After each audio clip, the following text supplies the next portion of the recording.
Once we go, there we go. All right. So good afternoon now, everybody. This is the May 2nd preliminary hearing calendar for Urian Ulysses Brimage. Warrant numbers 23W002250 through 53. I'm Judge Davis, and this is DeKalb County Magistrate Court. First, in order to ensure that the public has access to our courts, this hearing is being broadcast on the DeKalb County Magistrate Court YouTube live stream channel. At the conclusion of the entire calendar, the video will be removed from the court's YouTube channel and no longer available for viewing. But be aware anything you say is being live streamed and also being recorded by Magistrate Court and can be used against you later in your criminal case. Other than the court, however, pursuant to OCGA 15-1-10.1 and rules of court, no one has authority to record these proceedings without giving prior notice and having received prior approval from the court. I've had no such notice and given no such approval. Therefore, if anyone, participants or viewers on the internet, if anyone has a device currently recording, you are ordered to stop recording now. This strict prohibition on recording applies to any recording of these proceedings, including screen recordings, screenshots, and photographs. Any unauthorized recording is not official, shall not serve as a transcript for appeal purposes, and can result in criminal contempt consequences with a possibility of incarceration for anyone involved in the willful unauthorized recording of these court proceedings. The hearing we are holding today is a preliminary hearing or a probable cause hearing.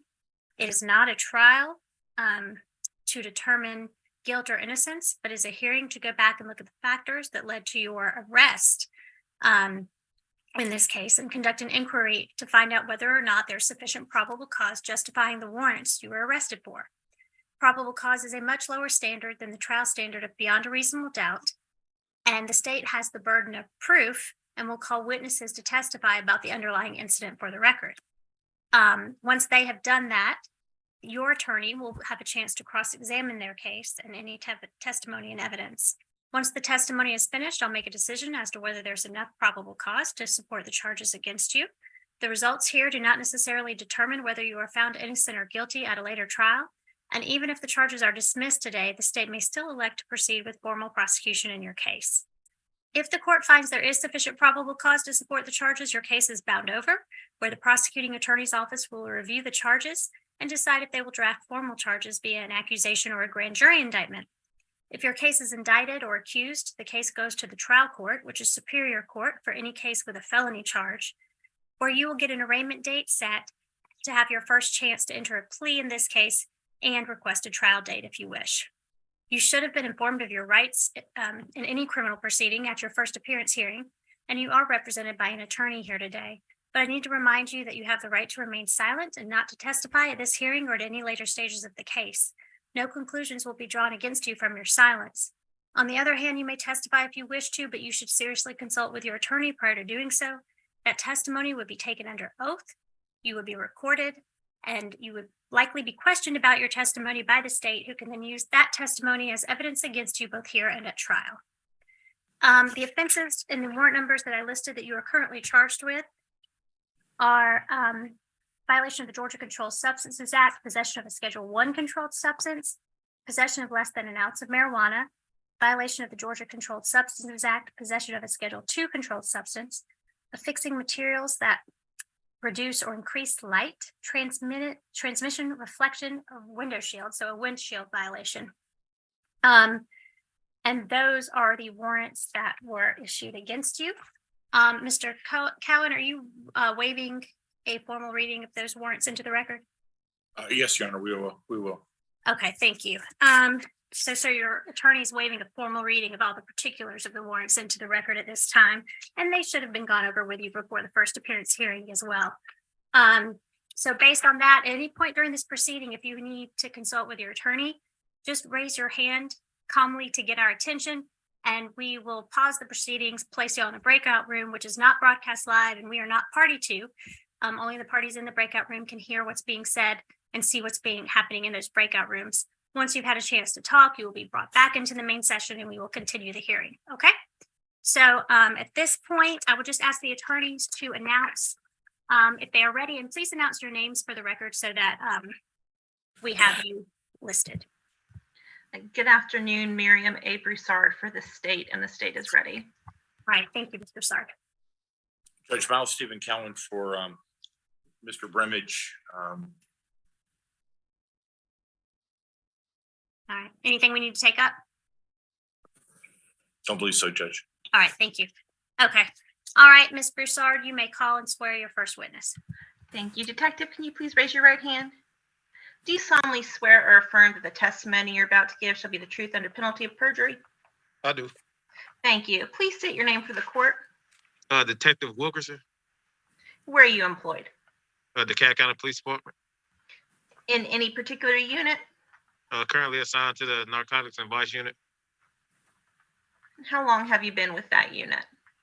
A little over a year. Yeah, a little over a year at this point. Are you currently post-certified?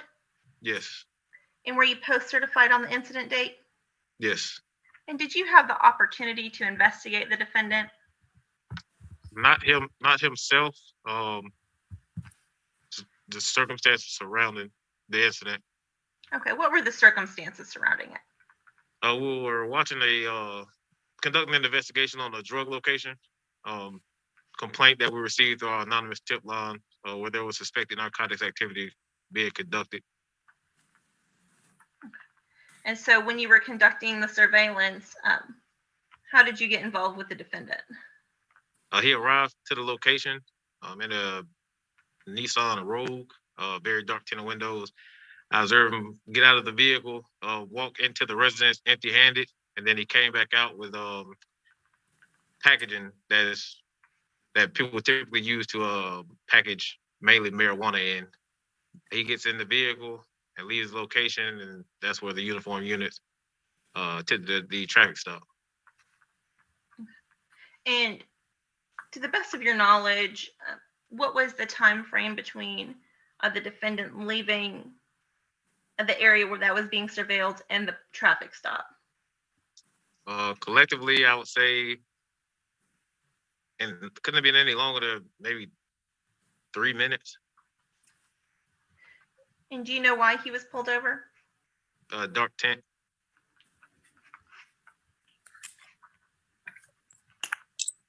So after he was pulled over, what happened? So the units initiated their emergency lights and sirens, to which he didn't initially stop. I think it was probably about a mile after the lights were initiated that they finally got the vehicle stopped. Made an approach to the vehicle. Odor of marijuana was smelled as they were approaching the vehicle as well. He was detained along with another passenger that was detained. Probable cause search of the vehicle was conducted at that point, where the marijuana, ecstasy, and oxycodone were located inside of the vehicle.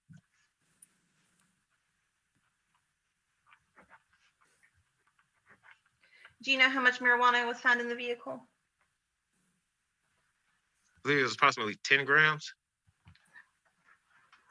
And how much oxycodone and ecstasy? The oxycodone, there was 4 pills, and the ecstasy ended up being 74 tablets, or about 22 grams. And were they all located in the same area? Do you know? They were just located throughout the vehicle. The marijuana was located in the glove compartment. The ecstasy was located in the back seat, in a brown bag, and the oxycodone was located, I believe, on the glove compartment.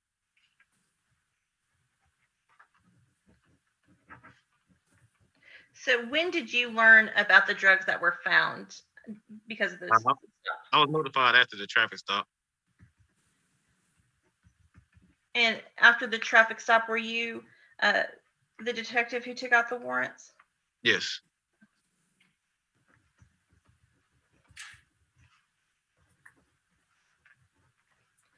And how were you able to determine the identity for the defendant to take out the warrants?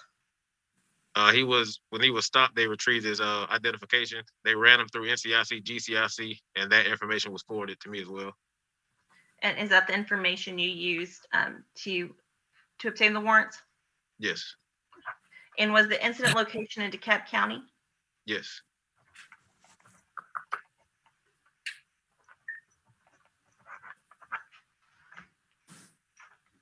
Do you know if the defendant made any statements after he was placed under arrest? No, I didn't respond to the scene. I wasn't notified by any statements that were made from speaking with the officers.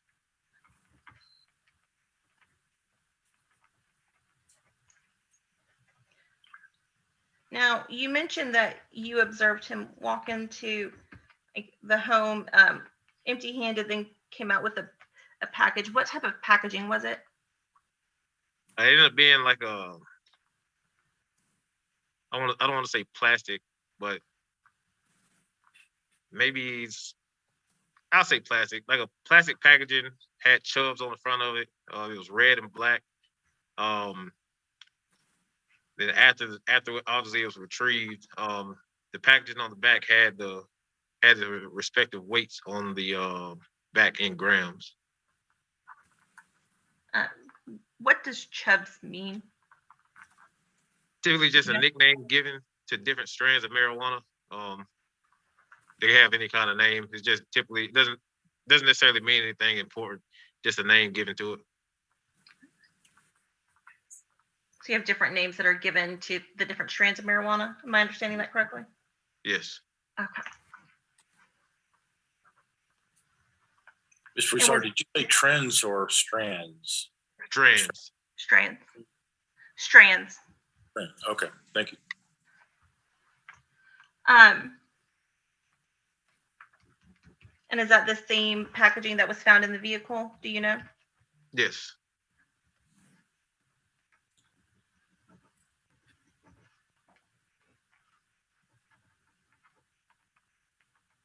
Do you know if the drugs have been submitted to the GBI? Yes, they have been.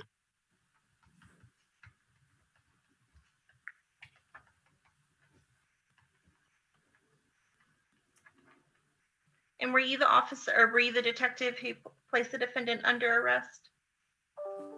Now there was another officer who conducted the traffic stop. I just took out the warrants.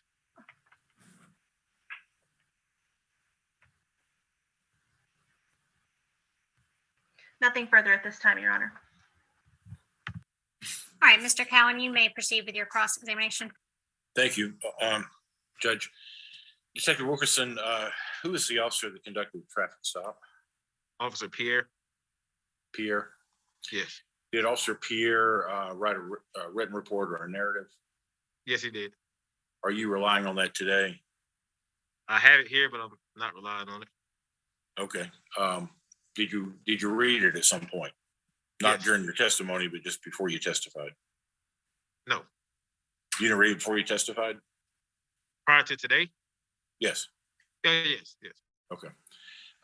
Did you speak to Officer Pierre about the traffic stop in addition to reading the report? Yes, the day of. Okay. And give us the date again. I'm sorry. I would have to look back at the report for the date itself. You can look at it to refresh your memory. Okay.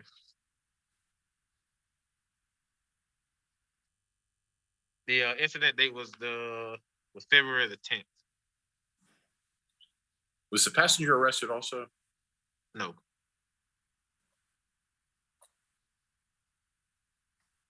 Okay, and you testified as though you saw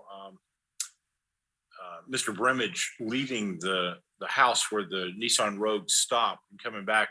You said no more than 3 minutes later. Did you actually witness that? The stop itself? No. You testified earlier that Mr. Brimage went to a house that was being observed.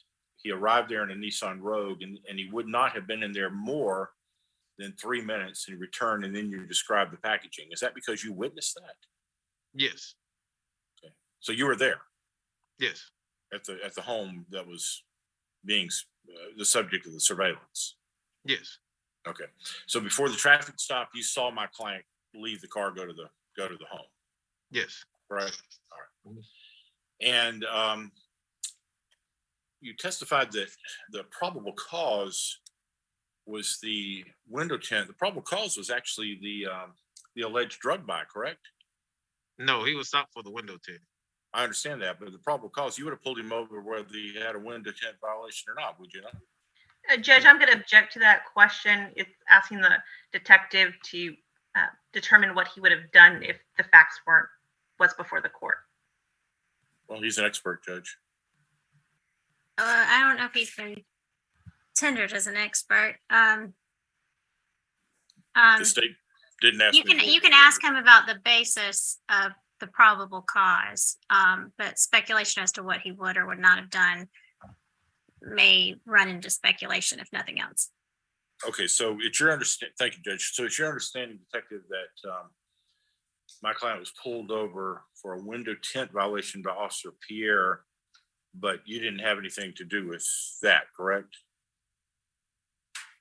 I called out the vehicle leaving the location, but the probable cause as to why the vehicle was stopped, no. Okay.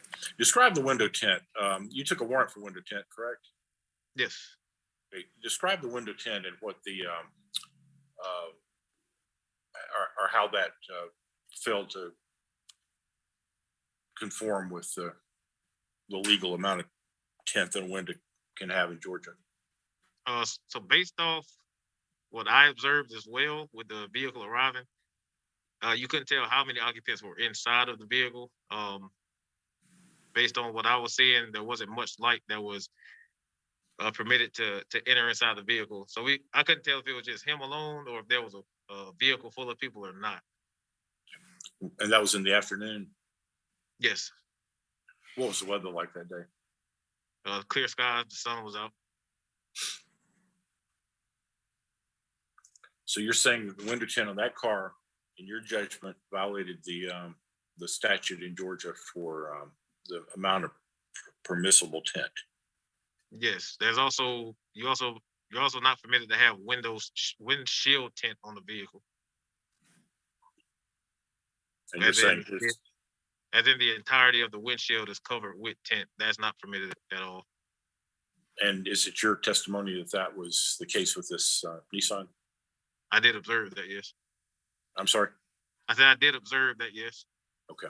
And is it, based on your experience, was that something other than the factory tint? Yes.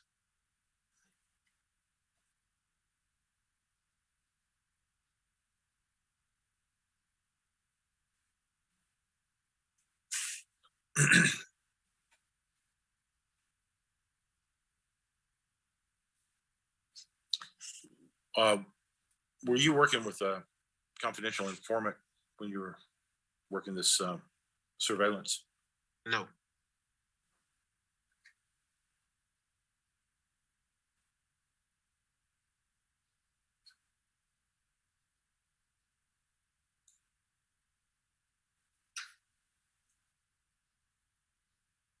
Did you say in your testimony what street this was on in DeKalb County?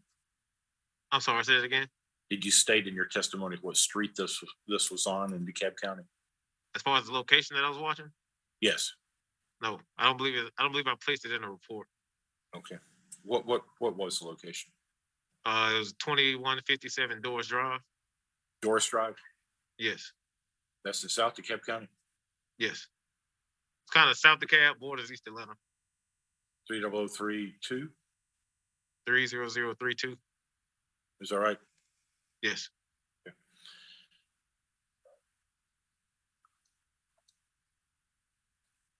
Did you or somebody in your unit make an arrest at that home later? Your Yes, Honor, I I'm did. going to object to that question. It's not relevant to this defendant's probable cause for his arrest. Judge, Mr. it's House? relevant. It's relevant to whether or not my client would have obtained illegal narcotics from that particular house. I'll let him, I'm going to overrule the objection as to that question, but going too much further down as to what happened at that house after he was arrested, you may renew your objection then later if you need to. All right, Thank go ahead, you. Mr. Cowan. So I think he already also- answered yes. We'll go with yes then. And I believe the state asked you, district attorney asked you if the narcotics were submitted to the GBI. And you stated yes, is that correct? Yes, they were. Did you do any field testing of the narcotics? There was field testing done on the ecstasy. .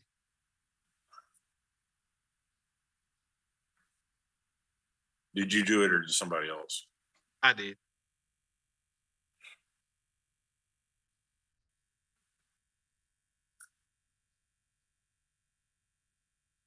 Was the passenger questioned at all about their knowledge of the narcotics?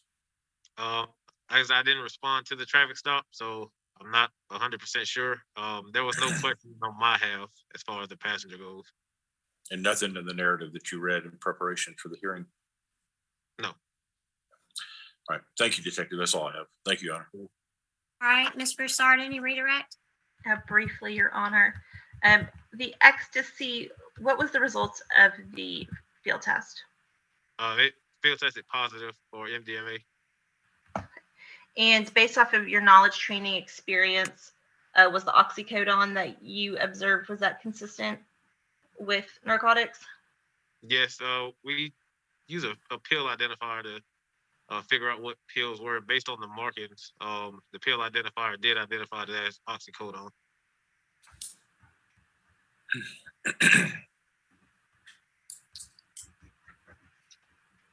And was the window tint ever tested? Yes, it was 5%. Is that above the legal limit? Yes. No, sorry. It's below the legal limit. So what was the, let me re-ask my question, just so I understand. Was the window tint that was tested, was that in violation of the law? Yes. Okay.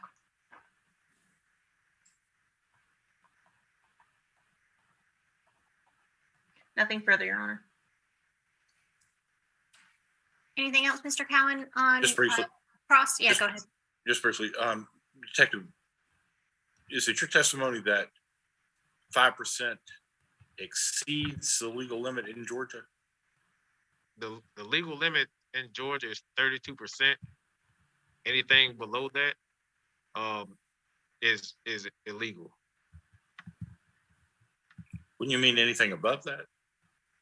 Well, no, because the numbers decrease. So 32%, you go down 25%, 20%, 15%. Those numbers are below the 32% legal limit.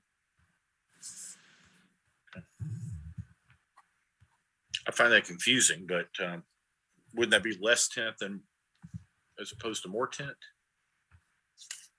5% of what, for instance? So essentially, 5% is the tint is allowing 5% of light to be entered into the vehicle. I see. And 32% would allow. Yeah, so that's just based on how we address it. But yes, the tint itself, the amount of light that is letting in is at 32%. So that's why we on this side say below the legal limit. Okay. Thank you, Detective. Ms. Broussard, anything else? No, Your Honor. All right, Mr. Cowan, any argument? Judge, I would argue that the window tint violation is sufficiently confusing, even given the lower standard, that the court should dismiss that. Okay, Other than that, we'll okay. I was just looking at the law again, and it's the amount of light that's allowed, that the tent allows in. So based on what I've heard, 5% means only, from what I understood from the test, only 5% of light was allowed in by the tent, which would be in violation of the law as written. So I will find the case over on the charges, find that there was probable cause for the charges as charged. Anything else? Judge, can we be heard on bond? I don't believe he has, I believe he was denied bond at first appearance, and I don't think he's had a bond hearing since. Ms. Broussard, is that correct? Yes, Your Honor. He was denied bond under 1710-1. Okay. So meaning that he was on probation for something else at some point? Yes, Your Honor. He is currently on probation. Would you like me to go through his criminal history? Well, here's what we'll do. I will hear from, but it's not a Superior Court only. No, Your Honor, because there's no Okay. bail. Okay, and he was arrested Or I guess his bond was denied on or around February 11th of this year. Does that sound Yes, right? Okay, so, Mr. Cowan, I will hear from you on bond, as it is your motion, and then I will hear from the state. Thank you, Your Honor. It is true that Mr. Brimage is on probation for another narcotics conviction. However, he is in the DeKalb County Jail on a nonviolent offense, a non-sale offense, and and there were no guns involved. I think he qualifies for and is entitled to a bond, and where he goes after that would not be DeKalb's concern, obviously, but that would have to be sorted out. We'd ask that the court set a reasonable bond under the circumstances. If he's granted a bond, he would be living in Covington in Newton County at 145 Edward Way in Covington. He was born in 93, Judge, so he is just now, he'll turn 30 years old this year. All That's right. sufficient. He's got plenty of family, Your Honor. I should mention his mom and stepfather all reside in the area, and I believe he'll be living with his mother. Okay, Ms. Broussard, I will hear from you as to the state's position, including his history and any current bonds he may be or have been out on, as well as probation. Thank you, Your Honor. Before the state presents its argument, since the case is being bound over, can Detective Wilkerson be excused from court? Yes, he may. Thank you. Thank you, sir. Thank you. Thank you, Your Honor. He is a multi-state offender out of Georgia. There are 11 cycles in his criminal history, Your Honor. He is currently on probation for family violence, battery, aggravated assault, receipt or transport of a firearm by a convicted felon or first offender probationer, discharge of a firearm on the property of another, and reckless conduct. And that is a 2019 conviction where the aggravated assault sentence was suspended, sentenced 5 years on probation, but a 20-year total sentence. So it's suspended for 5 years. I believe he also has a probation violation from 21 and an indicted case for fleeing and attempting to elude 2 counts, felony and serious injury by a vehicle. There's also a family violence battery and a theft by taking that was transferred to the DA's office here in DeKalb County. He's wanted for an FTA out of Noonan and for the violation of probation for the ag assault charge, Your Honor, as well as a marijuana felony conviction, possession of a knife or a firearm during the commission of a felony conviction from 2018, a marijuana misdemeanor, a 13, a conditional discharge that was deferred, as well as a sealed cycle. And out of Alabama, there's a possession of marijuana second degree conviction from 2013, a probation violation conviction from 2016, an FTA from 2016 with no disposition on it, as well as possession of drug paraphernalia, possession of marijuana second degree, and giving false ID to law enforcement from 2014 with no disposition on it. Your Honor, it's the state's position he is not a good candidate for bond under 1710-1. He is on probation, has probation violations in his history. Your Honor, he is a threat to the community, has already been convicted of drug charges, so we'd ask the court to have bond addressed by the Superior Court since the case is being bound over. And Judge, if you don't mind, I can address the FTA out of Coweta County. That's fine. The state has agreed to set that aside. I don't know if it's been officially recalled or not, but that was I was involved in that. So the district attorney's office had agreed to set that aside. All right. So is he currently, Ms. Broussard, on bond? I mean, on probation for the aggravated assault, family violence, battery, discharge of a firearm. Is that correct? Yes, Your Honor. It's my understanding it was a suspended sentence of 5 years, but probation for 20 years. And that was from 2019, Your Honor. Was it suspended or time served? It's on the GCIC, it states suspended. Okay. And then there was a subsequent, you said that there was a fleeing and attempting to elude two counts, and is that a separate case? Yes, Your Honor. That case is indicted. It's 2 counts of fleeing and attempting to elude and 1 count of serious injury out of, I believe, Gwinnett County or Coweta County, Your Oh, Honor. that's in a different county. Yes. And then you said there is a family violence that has been battery that's been sent up to the DA's office. Is that correct? Yes, Your Honor. It is a theft by taking a family violence battery transferred to the DA's office. What is the date of that one? Your Honor, the original misdemeanor case number is a 22C case, but I can pull up the incident No, date that's very fine. I'm quickly. just trying to see.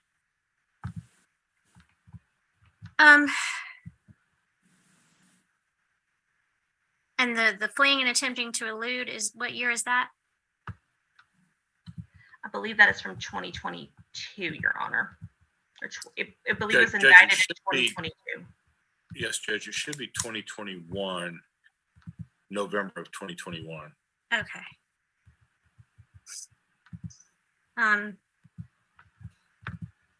Miss Broussard, can you tell me what his, his bond on the, does he have any probation holds? Judge, oddly, I don't think he has a probation hold out of Barrow County, and I think it's because the sentence is arguably suspended. He had a jail time sentence to serve, which he has served. He's even completed, I believe, by now the entire 5. So the 2019 is a different county as well? That's Barrow County, Judge. Okay.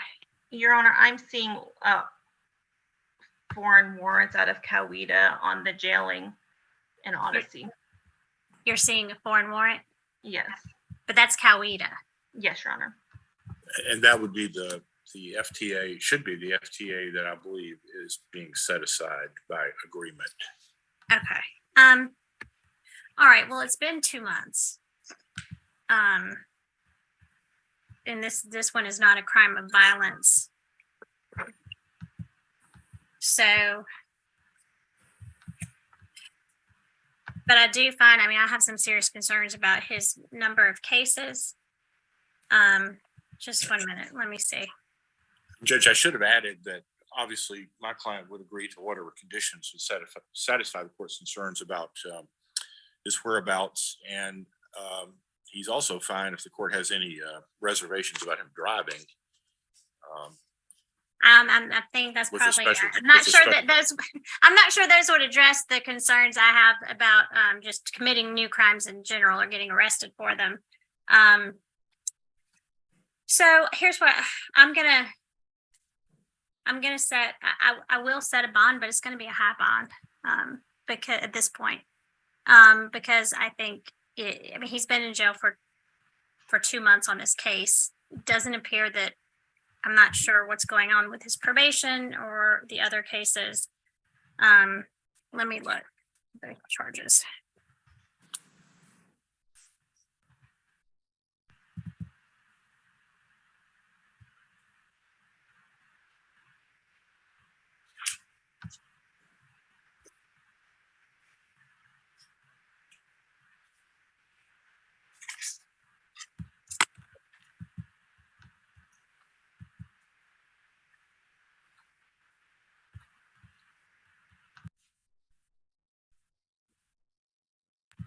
All right.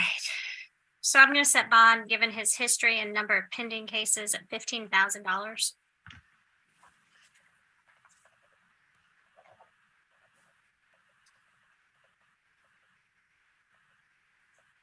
In Your Honor, for the sake of the record, just is the court finding that he is not a threat to the community, even though he is on probation under Well, but I don't know that 1721? that's the, hold on, let me look at the statute because believe, hold on, let me see. Because that is my holdup. I knew I generally do that. Let me reread 1710-1 because I usually do that in regard to new crimes of violence. But let me see that because that is a finding as a magistrate court I would have to make before I could hear bond on this. And that's what I was thinking about 1710-1 to begin with. So just one moment.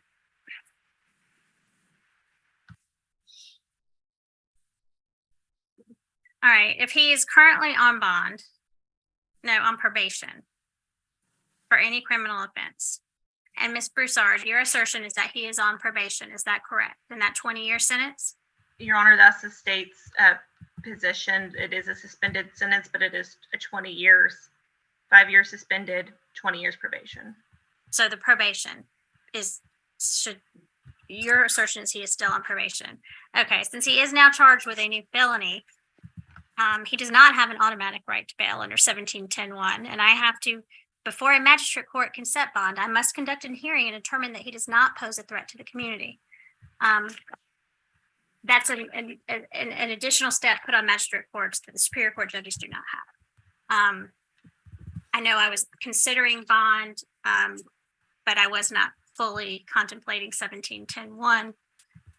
Based on his being on probation, I'm now seeing why it was denied by the magistrate judge at the time.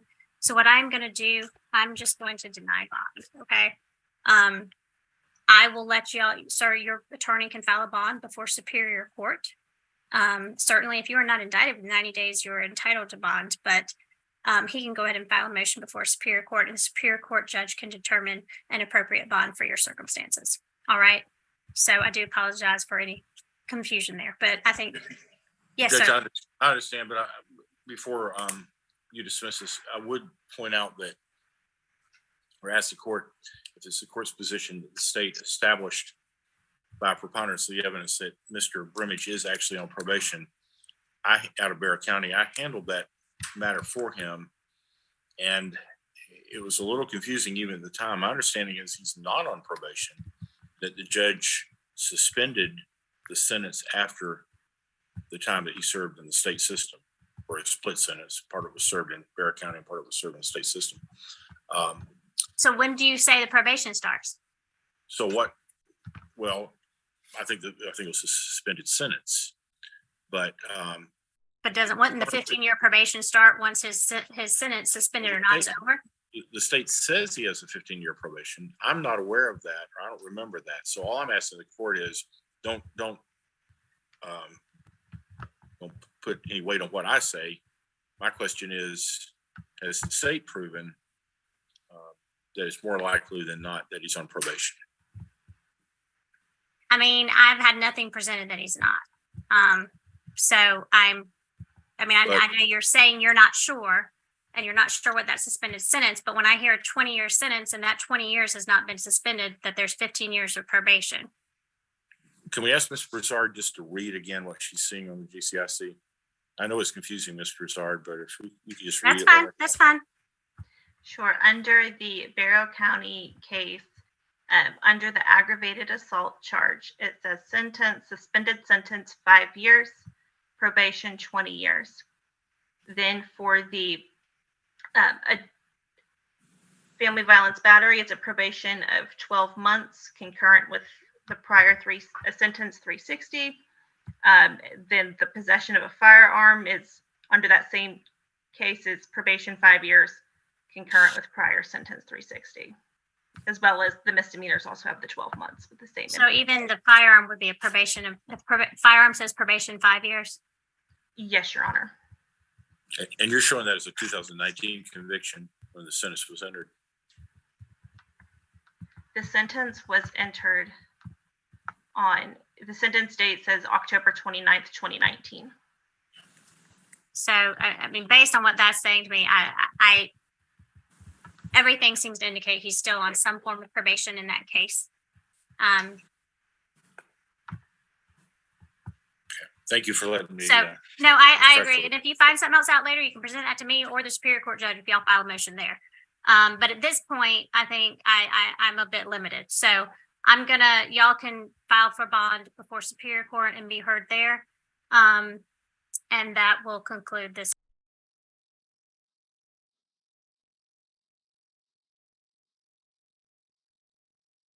Well, that was an interesting hearing, probable cause plus a bond hearing in the end. I would love to hear what you guys think about that down below. Please subscribe if you're not already subscribed, and go ahead and check out some of my other videos. Thanks so much for being here. Talk to you later. Bye.